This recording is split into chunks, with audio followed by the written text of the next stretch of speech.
What is the laziest thing you've ever done? 1. I always heat things in the microwave for 1 minute 11 seconds or 2 minutes 22 seconds because I'm too lazy to move my fingers to the 0 before I hit start. 2. I used to have one of those clap on clap off lights in my room. I hated clapping, so I just made an audio recording of me clapping and mapped it to one of the programmable keys on my keyboard. 3. I was laying in bed with the light on and wanted to go to sleep with it off. I called my house from my cell phone and asked for myself in a disguised voice. When my mom came in to bring me the phone, I asked her to turn the light out. When she left, hung up both phones, and went to sleep. 4. I have a dog and a cat and I hate sleeping with the door open. Sometimes dog wants to sleep in the bedroom, sometimes dog wants to sleep outside the bedroom, but he never decides until I'm comfy in bed. Solution: keep a laser pointer on my nightstand.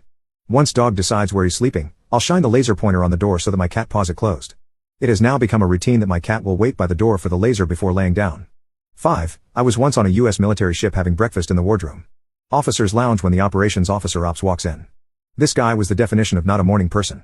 He's still half asleep, bleary-eyed, basically a zombie with a bagel.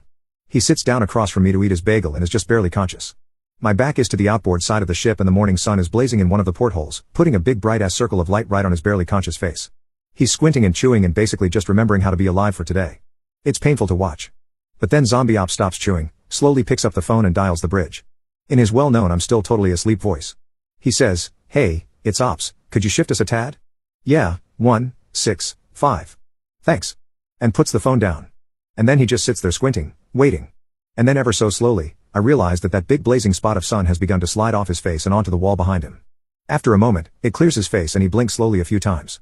And the brilliant beauty of what I've just witnessed begins to overwhelm me. By ordering the bridge to adjust the ship's back and forth patrol by about 15 degrees, he's changed our course just enough to reposition the sun off of his face. He's literally just redirected thousands of tons of steel and hundreds of people so that he could get the sun out of his eyes while he eats his bagel. I am in awe. He slowly picks up his bagel, and for a moment I'm terrified at the thought that his own genius may escape him, that he may never appreciate the epic brilliance of his laziness, since he's not going to wake up for another hour. But between his next bites, he pauses, looks at me, and gives me the faintest sly grin before returning to gnaw slowly on his zombie bagel.